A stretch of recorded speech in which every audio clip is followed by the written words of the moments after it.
হচ্ছে আজকে হচ্ছে সরস্বতী পূজা।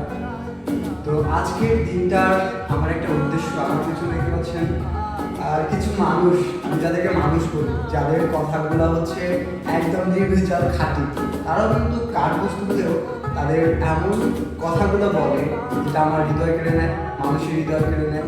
তো আজকে আমি এই যন্ত্র থেকে পূজা করছি, কারণ তারা যে কথাগুলো বলে সেগুলো হচ্ছে নির্ভেজাল, যেখানে মানুষের কথা যেরকম ভেজাল থাকে, এই কাঠবস্তুর কথায় কোনো ভেজাল নেই, নির্ভেজাল। তো আজকের দিনটা শুরু হচ্ছে। সবাইকে ধন্যবাদ।